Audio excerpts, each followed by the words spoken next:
আমরা যে এতক্ষণ যে সার্চ অপারেশন করেছি, যে গার্মেন্টসের পাটে যে সার্চ অপারেশন আমরা করেছি, সেখানে আমরা এই পর্যন্ত 16টি মৃতদেহ পেয়েছি।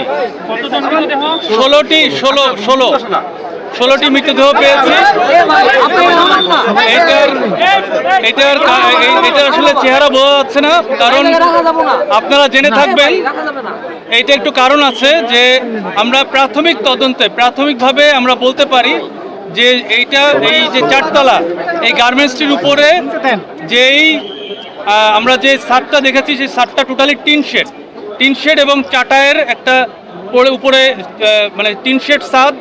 এই ছাদটা আবার বন্ধ ছিল। এখানে আমরা ছবিও পেয়েছি। এই ছাদে যে উপরে যে গ্রিলের একটা দরজা ছিল, 2টা তালা মারা ছিল। এটা এখনো তালা মারাই রয়েছে। এই কারণে উপরের দিকে আপনার যেতে পারে নাই।